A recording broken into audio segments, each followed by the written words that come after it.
గోవు సనాతన సాంప్రదాయంలో గొప్ప జంతువు. పురాణ కాలంలో గోవును కామధేనువు అని పిలిచేవారు. గోక్షీరాన్ని అమృతంగా భావించేవారు. గోవు పేడను నేలకు సారంగా ఉపయోగించేవారు. గోమూత్రాన్ని అద్భుతమైన ఔషధంగా వినియోగించేవారు. గోవు అనేది సకల జగత్తులో అద్భుతమైన జంతువుగా భావించేవారు. మీ బిజినెస్ విస్తరించాలనుకుంటున్నారా? మార్చి 16-17 హైటెక్స్ లో ఫ్రాంచైజ్ ఇండియా బిగ్గెస్ట్ ఫ్రో ఎక్స్పో. కాలానుక్రమంలో గోక్షీరాన్ని, గోమయాన్ని, గోమూత్రాన్ని వాడడం తగ్గిపోయింది. గోవులను మతం కోణంలో చూడడం పెరిగిపోయింది. దీంతో గోమూత్రాన్ని, మయాన్ని, క్షీరాన్ని ఒక పార్టీకి సంబంధించిన వ్యవహారంగా పరిగణించడం మొదలైంది. ఒక సెక్షన్ ప్రజలు ఇప్పటికీ వీటిని అసహ్యించుకుంటూనే ఉన్నారు. అయితే ఇప్పుడు గోమూత్రాన్ని, మయాన్ని, క్షీరాన్ని ఇంగ్లీష్ వాళ్ళు చెబుతుంటే వావ్ అంటున్నారు.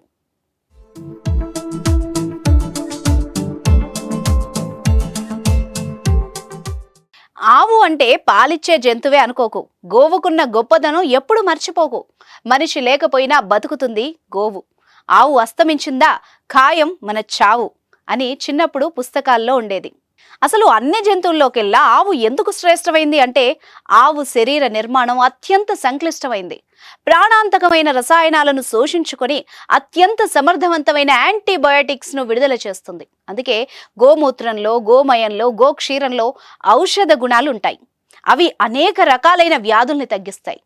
ఈ విషయాన్ని భారతదేశానికి చెందిన పురాతన ఆయుర్వేద వైద్య నిపుణులు చెబితే విదేశీయులు ఓ నవ్వు నవ్వారు. భారతీయులు చెబుతోంది అంతా అసత్యమనే ప్రకటించారు. సాంకేతిక పరిజ్ఞానం కొత్త పుంతలు తొక్కుతున్న ఈ కాలంలో ఇంకా గోమూత్రాన్ని తాగడం ఏంటి అని హేళన కూడా చేశారు. కానీ ఇంగ్లీష్ వాళ్ళు గోమూత్రాన్ని పేటెంట్ రైట్స్ కోసం దరఖాస్తు చేస్తే అమెరికా ఓకే చెప్పేసింది.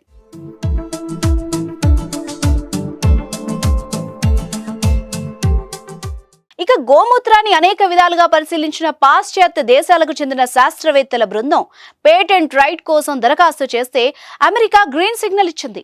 గోమూత్రంలో యాంటీబయాటిక్స్ ఉన్నాయని, ఇవి క్యాన్సర్ నిరోధకంగా పనిచేస్తాయని శాస్త్రవేత్తలు ఆధారాలతో సహా నిరూపించారు. వాటికి సంబంధించిన నివేదికల్ని పేటెంట్ రైట్స్ బృందానికి సమర్పించారు. వాళ్లు సమర్పించిన నివేదికతో సంతృప్తి చెందిన అమెరికా పేటెంట్ రైట్స్ బృందం సమ్మతం తెలిపింది. వాస్తవానికి ఇదే గోమూత్రానికి సంబంధించి భారతీయులు పాజిటివ్ గా ప్రచారం చేస్తే అప్పట్లో ఇంగ్లీష్ దేశాలకు చెందిన వాళ్ళు నొసళ్లు చిట్లించారు. భారతీయులు మూత్రం చుట్టూ పరిభ్రమిస్తున్నారంటూ హేళన కూడా చేశారు. కానీ ఇప్పుడు అదే ఇంగ్లీష్ దేశాలకు చెందిన శాస్త్రవేత్తలు పరిశోధనలు చేసి గోమూత్రం గొప్పదనం గురించి ప్రపంచానికి తెలియజేసేందుకు పేటెంట్ రైట్ కోసం దరఖాస్తు చేయడం విశేషం. అప్పట్లో భారతీయుల్ని హేళన చేసిన వాళ్ళు గోమూత్రం గొప్పదనం తెలుసుకున్న తర్వాత సైలెంట్ అయిపోయారు. ఆవు మూత్రంలో టెట్రాసైక్లిన్, రిఫాంపిసిన్, యాంఫిసిలిన్ వంటి వాటి తరహాలో యాంటీబయోటిక్స్ ఉంటాయి. ఇవి యాంటీ క్యాన్సర్ గా పనిచేస్తాయి. ఆవు మూత్రంలో ఉన్న యాంటీ క్యాన్సర్ కారకాలు వివిధ రకాలైన క్యాన్సర్లను దూరం చేస్తాయి. ఇవి యాంటీ ఫంగల్ గా కూడా పనిచేస్తాయి.